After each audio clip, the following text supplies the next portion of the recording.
उत्तर प्रदेश के अमरोहा जिले के एक गांव में एक मदरसा है। उस मदरसे का संचालन मोहम्मद इमरान नाम के मौलवी कर रहे हैं। उस मदरसे में लगभग 300 से 400 लड़कियां अलग अलग जगह से आकर पढ़ाई करती हैं।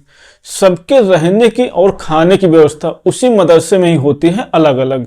उसी मदरसे की एक लड़की एक दिन रात को अपने बिस्तर पर लेटी हुई थी, लेकिन उसको नींद नहीं आ रही थी।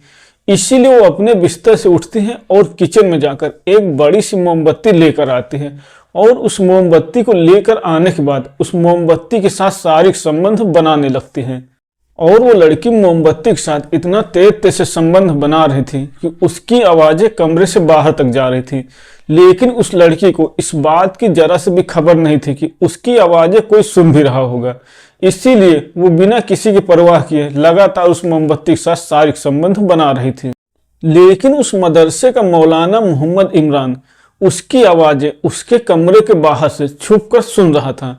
काफी देर तक आवाजें सुनने के बाद जब उसके कमरे से आवाजें आना बंद नहीं होती हैं तो मौलाना उस लड़की के कमरे के अंदर चला जाता है और अंदर जाने के बाद उसके साथ शारीरिक संबंध बनाने लगता है।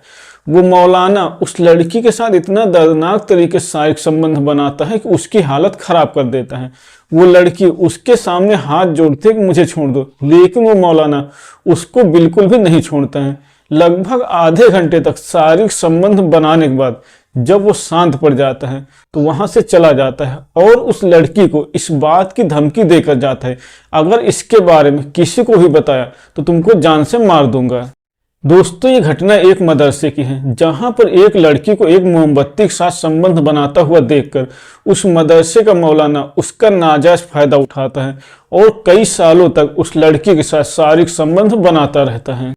नमस्कार दोस्तों, मैं हूं राजन यादव। आप सभी का स्वागत करता हूं अपने यूट्यूब चैनल पर एक नई कहानी के साथ। आशा करता हूं आप सभी लोग स्वस्थ होंगे और अपने परिवार वालों के साथ मस्त होंगे।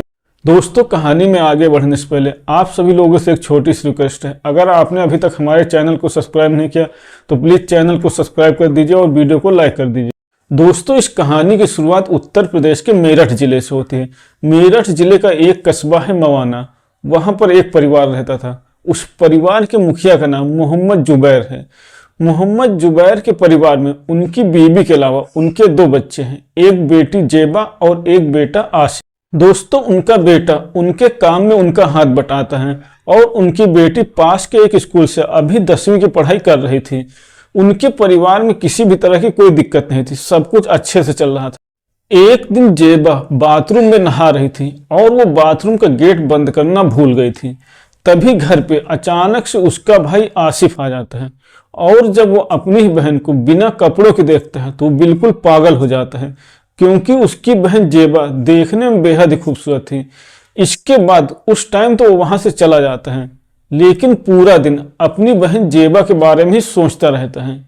इसीलिए काम से वापस आने के बाद आसिफ खाना खाकर अपने बिस्तर पे लेटा हुआ था, लेकिन उसको नींद नहीं आ रही थी, क्योंकि उसके मन में बार बार अपनी बहन जेबा के ही ख्याल आ रहे थे। काफी देर तक लेटे रहने के बाद वो अपने बिस्तर से उठता है और अपनी बहन जेबा के बिस्तर में जाकर लेट जाता है और वहां पर लेटने के बाद थोड़ी ही देर बाद वो अपनी बहन के साथ अश्लील हरकतें करने लगता है और उसकी बहन जेबा भी इसका कोई विरोध नहीं करती। इसीलिए उस रात में दोनों के बीच में अवैध संबंध बन जाते हैं। दोस्तों, जब भाई और बहन के बीच में एक बार अवैध संबंध बन जाते हैं तो दोनों एक ही घर में रहते थे, इसीलिए ये रुकने का नाम नहीं लेते। रोज रात को दोनों शारीरिक संबंध बनाते थे और दोनों को पता नहीं चलता। देखते ही देखते उसकी बहन अपने ही भाई आसिफ से गर्भवती हो जाती। इस बात की खबर जब उसकी अम्मी और अब्बू को लगती है तो दोनों परेशान हो जाते हैं और जेबा से पूछते हैं कि तुम्हारे पेट में किसका बच्चा है। तो वो अपने भाई का नाम साफ साफ ले लेती। वो बताते कि मेरे और भाई के बीच में अवैध संबंध बन गए हैं। इसके बाद उसकी अम्मी उसकी बहुत पिटाई करती हैं और 2-3 दिन बाद पास के एक अस्पताल में ले जाकर उसका गर्भपात करवा देती है। भाई और बहन के बीच के शारीरिक संबंधों को कैसे रोका जाए, इस बात को लेकर जेबा और आसिफ के अम्मी और अब्बू परेशान रहने लगते हैं। इसीलिए काफी सोच विचार के बाद मोहम्मद जुबैर साहब सोचते हैं कि क्यों न जेबा को पढ़ाई करने के बहाने यहाँ से कहीं बाहर भेज दिया जाए, क्योंकि अगर वो घर पे रहेगी तो आसिफ उसके साथ फिर शारीरिक संबंध बनाएगा। इसीलिए वो किसी अच्छे मदरसे की तलाश में लग जाते हैं। और बहुत जल्द ही उनकी तलाश पूरी भी हो जाती है जब उनको अमरोहा के एक गांव के एक मदरसे के बारे में पता चलता है।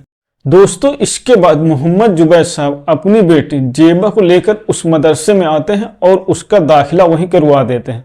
उसका दाखिला करवाने के बाद मोहम्मद जुबैर साहब अपने गांव मवाना वापस आ जाते हैं और जेबा उसी मदरसे में रहकर पढ़ाई करने लगती। लेकिन कुछ दिनों तक वहां रहने के बाद जेबा का मन फिर से शारीरिक संबंध बनाने का होने लगता है, क्योंकि उसको शारीरिक संबंध बनाने की लत लग चुकी थी। इसीलिए वो इधर उधर बहुत सारी कोशिशें करते हैं, लेकिन जब उसको शारीरिक संबंध बनाने के लिए कोई नहीं मिलता है तो एक दिन वो अपने बेड पर लेटे हुई थी और बहुत ज्यादा परेशान हो रही थी शारीरिक संबंध बनाने के लिए। इसीलिए वो अपने बेड से उठती है और किचन में जाकर एक मोमबत्ती लेकर आती है और उस मोमबत्ती के साथ संबंध बनाने लगती है। मोमबत्ती के साथ संबंध बनाने का सिलसिला कई दिनों तक चलता है दोस्तों। लेकिन एक दिन जेबा जब मोमबत्ती के साथ शारीरिक संबंध बना रही थी तो वो मोमबत्ती कुछ ज्यादा ही मोटी थी, इसीलिए उसकी आवाजें कमरे से बाहर तक आ रही थी। लेकिन उसको इस बात की जरा से भी खबर नहीं थी कि उसकी आवाजें कमरे से बाहर तक जा रही और बाहर कोई उसकी आवाजें सुन भी रहा होगा। इसीलिए वो बिना किसी परवाह के लगातार उस मोमबत्ती के साथ संबंध बना रही थी। लेकिन उस मदरसे का मौलवी जेबा के कमरे से उसकी आवाजें सुन रहा था। जब काफी देर तक उसकी आवाजें बाहर तक आना बंद नहीं होती हैं तो मौलवी जेबा के कमरे के अंदर आ जाता है और जेबा के साथ शारीरिक संबंध बनाता है और जेबा के साथ इतना दर्दनाक तरीके से शारीरिक संबंध बनाता है कि जेबा की हालत खराब कर देता है। दोस्तों, जेबा और उस मदरसे के मौलाना के बीच में जब एक बार शारीरिक संबंध बन जाते हैं तो ये रुकने का नाम नहीं लेते। इन लोगों का अब रोज का सिलसिला हो जाता है, रोज का ये काम हो जाता है शारीरिक संबंध बनाने का। और ये शारीरिक संबंध बनाने का सिलसिला लगभग 1 साल तक ऐसे ही चलता रहता है। 1 साल के बाद जेबा उस मौलाना से फिर से गर्भवती हो जाती है। दोस्तों, जब जेबा गर्भवती हो जाती हैं तो इस बात की जानकारी उस मदरसे के मौलाना को देती है कि मैं तुमसे गर्भवती हो गई हूँ। इसीलिए उस मौलाना से जेबा निकाह करने की जिद करने लगती है। वो मौलाना भी जेबा की जिद के आगे और जेबा की खूबसूरती के आगे हार जाता है और जेबा से निकाह कर लेता है। दोस्तों, उस मौलाना से निकाह करने के बाद जब जेबा अपनी अम्मी को बताती है कि मैं गर्भवती हूँ, ये सुनने के बाद उसकी अम्मी फिर से हैरान हो जाती है और उसके अब्बू से बताती है। उसके अब्बू तुरंत अमरोहा आते हैं और उससे पूछताछ करते हैं कि तुम गर्भवती कैसे हो गई, ये बच्चा किसका है। दोस्तों, जब जेबा के अब्बू जेबा से पूछताछ करते हैं तो वो अपने अब्बू को बता देते हैं कि मैंने इसी मदरसे के मौलाना से निकाह कर लिया है और ये उन्हीं का बच्चा है। दोस्तों, जब जेबा के अब्बू को इस बात का पता चलता है कि 20 साल की जेबा ने एक 40 साल के मौलाना के साथ निकाह कर लिया है, पहले तो उसका विरोध करते हैं, लेकिन जब निकाह हो चुका था तो उनको भी उस मौलाना को अपना दामाद मानना ही पड़ता है। फिलहाल जेबा अब उस मौलाना के साथ अमरोहा में ही रह रही और उसके कई बच्चे हो चुके हैं। तो दोस्तों, ये थी आज की कहानी। अगर आपको पसंद आई हो तो वीडियो को लाइक करें और चैनल को सब्सक्राइब करें।